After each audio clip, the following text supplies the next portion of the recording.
What's up, guys? Today we will be washing, waxing, and polishing the E92. Keep in mind, I've never done any of this before besides washing and waxing a car. And even then, I think I probably did a half job compared to most detailers. So this will be from a completely new beginner's experience, someone that's never done it before and has gone out and bought the cheapest stuff possible from Walmart and Harbor Freight. All in all the equipment I used, including the DA orbital and all the compound and stuff like that, came out to less than $60. So we will see what these results look like, what I learned from it, and what I'd pass down to other people doing it for the first time. Be sure to stick around and see the results. I look forward to seeing y'all in the video. Catch y'all later. We have some McGuire's car wash and some microfiber towels. Both of these I got from Harbor Freight for about 10 bucks. I'm going to go ahead and toss that in my Harbor Freight bucket. We have some rubbing and polishing compound. I got both of these from Walmart for about $10 each. We have a microfiber drying towel. This is an extra large towel, easier for drying. Got this from Walmart for about $6. And then I have a couple buffer pads. I'm not entirely sure which one I will need. The hood is in variable different states, and the rest of the car is in variable different states. So we will figure out which ones we need and we'll go from there. And then last but not least, I have the Warrior 7-inch variable speed rotary polisher / sander. Got this from Harbor Freight for about, I don't know, I think it was like $40. But has got a lot of good reviews, and we'll see what this budget polishing setup will do. As you guys can see in this picture right here, I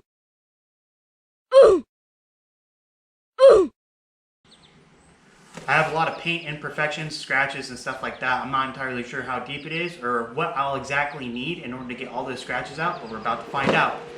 See you guys in the video.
Huge difference.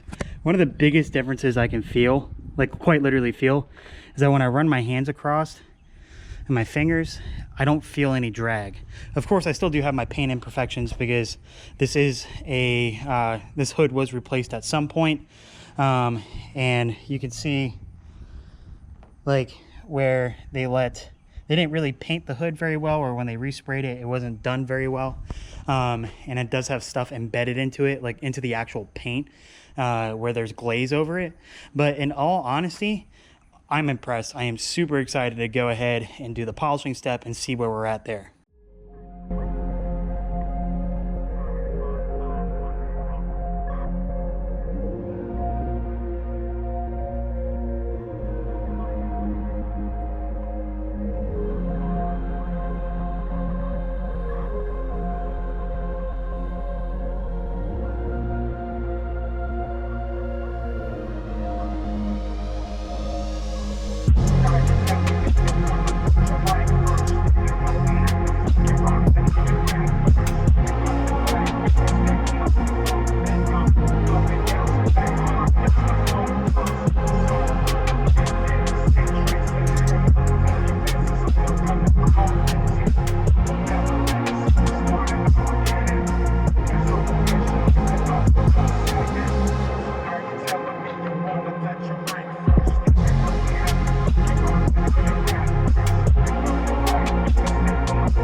right, guys, we're finally on the last step, which is to wax the car.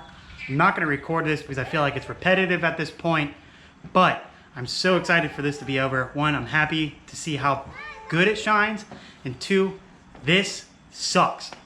I absolutely have a lot more respect for detailers now. I don't ever want to do this again in the near future, but man, it is backbreaking.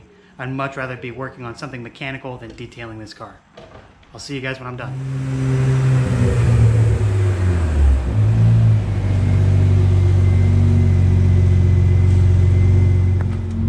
All right, guys, this is the car after the wax, and it looks absolutely stunning. Almost all the imperfections that were on the surface layer level that the polish could get off is almost completely gone. There are some deep scratches left, but that's just because I didn't do a 3-stage.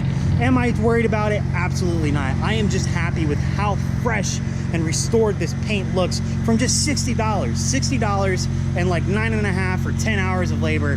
This is just stunning. The blue is deeper, the color is more pronounced in the lighting, and it just, I am absolutely stunned. I am absolutely speechless too, because this just looks fresh. Like, even the surface level scratches that were in the trunk are almost completely gone. Of course, not all the scratches are gone because I didn't do a 3-stage, but all the ones that were like surface level that you could see and you could really dictate and, you know, criticize are almost completely gone. And it's just, man, it was so worth the effort. It was worth the $60, and I would 10 out of 10 recommend anyone doing this, because man, this car looks completely different, and I absolutely love it. All right, guys, so this is basically what I learned. I've posted a few pictures, sent a few pictures to my detailing friends, asked them for a rundown of what it looks like and so on and so forth, and they said there's a lot of area of opportunity, but they also said that it was an excellent job for a first timer. I've never done any of this before, so keep that in mind, but they gave me a lot of pointers. So some of the things that I learned myself is that less is more once the pad is broken in. And by broken in, I mean the pad actually being used a couple times, that there's like moisture buildup from the compound or polishing material that you're using, and so on and so forth. Once that was broken in, I used less and less, and I got less and less splatter. And also on top of that, what I did was that I used a lower, much like the bare minimum setting, like exactly at 1, which is the bare minimum for the DA polisher that or the orbital polisher, whatever you want to call it, that I used. And then replace the pad once you see black stuff on it after hitting rubber. So on the trunk, I did hit the black rubber on there, and the pad got a little black. I kept polishing because, I mean, in all honesty, I didn't know any better. I just avoided using that edge. Further on down the line, I did notice it get a little bit more difficult to use because I had altered that corner a little bit. I would have been better off just replacing the pad, but it still looks good regardless. Not every DA speed is the same. My 2.5 setting is equal to a 5 on the video that I watched, or even a few videos that I watched. My orbital is like insanely fast for no reason. Don't know why, it's just what the MAH is, so on and so forth. But a lot of the professionals, they have higher and lower settings, so not every speed is the same. Not every electric motor is the same. It's just very straightforward. You know, I was setting it on 6 and I had stuff flinging everywhere, even when it was dry. So that's one thing I took away from it.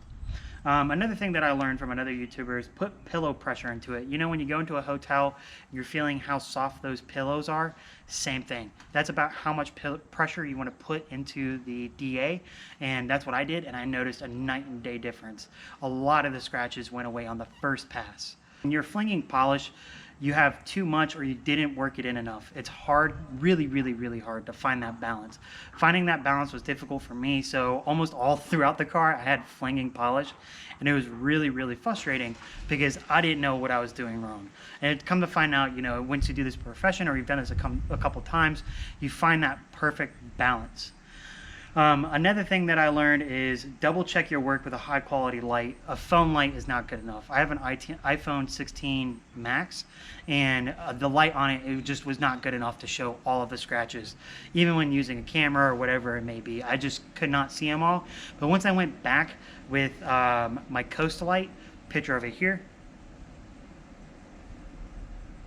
I noticed I could see a lot more scratches and I could see the quality of my work. In all honesty, I would say about 99 or actually 95% of my scratches disappeared just through polishing it. And there is a huge, huge difference. Before and after picture here. Bruh.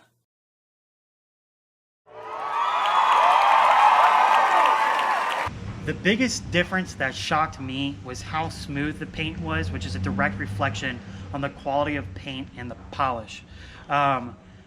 I noticed a huge smoothness after I clay barred it, but this made it even 100 times better. It was a night and day difference. I absolutely love how soft the paint feels. It's really weird and it's really hard to describe, but if you guys were able to see or even feel the paint before and after, you guys will notice a difference. Now, of course, on the hood, I had a really bad overspray done by the previous owner on this car, and it shows. There is a lot of contaminants underneath the paint with the glaze over it and the clear coat, and it is really, really frustrating knowing that I can't correct that unless I want to rip off the paint. But I'm not too worried about that because I will eventually end up wrapping the car, and of course I'll be doing that myself too. But the next thing that I learned is take your time with the passes and make sure that they overlap. Once I was ensuring that I was overlapping by 50%, I had much less passes, and it was nice. It's just pretty straightforward with that. Make sure you're doing 50% just like when mowing the lawn or waxing the thing or whatever it may be, but that was a big difference maker. Assess the paint quality in trouble spots after each step and go up if need be. So on the hood, I had to do 3 passes because it was that bad. 3 passes and all the scratches are gone. I have no scratches on the hood. It is mint. I love it. I like it. I can't say enough. But on the trunk, I did 1 pass and the scratches are still there. Picture here. It is insanely frustrating knowing that I'm going to have to go back and do the trunk and then also probably go back and do the roof again. But in all honesty, I'm not too worried about it because the chances of that showing up in the wrap is less likely. But it's nice to know that I have the knowledge to go back and do it again if I need to. And finally, the last thing is let your wax dry on the car afterwards and don't wash your car for 24 hours after. I know I need to Windex the windows and everything, but I do not want to jeopardize the wax. I'm not sure if that will, but I'm not going to take that risk. After all that work that I just put into it, and I don't want to risk it whatsoever. And I guess the second part of the last thing is take breaks. You know, walk away from it so you can come back with a new set of eyes and reassess any problems that you may have or any new scratches that appeared because you weren't looking at it the right way or in the right light or whatever it may be. You know, just take your time, look through it, and, you know, make sure that you're nailing every head of every nail. It's a pretty detailed process. It's called detailing for a reason. And also set aside, like, you know, 8 to 12 hours to do this. It took me 9.5 hours to do this car. 9.5 hours. That is not time that I'm going to get back, but it looked good. I will not complain about the quality now because this paint is immaculate. Of course, I missed some spots with the wax, so, you know, coming back the next day is a good example because I was able to find a few spots that I missed and I didn't get the wax completely off. You know, I had that white smudges across it, but once I got it all off, man, I love this paint. I love the way it looks, and this just reassures that this is like my favorite spec of BMW for the E92 or E90 chassis at all, and I'm absolutely in love with it. I appreciate you guys sticking around for the video. Be sure to like and subscribe, and I look forward to seeing you all in the next one. Catch y'all later.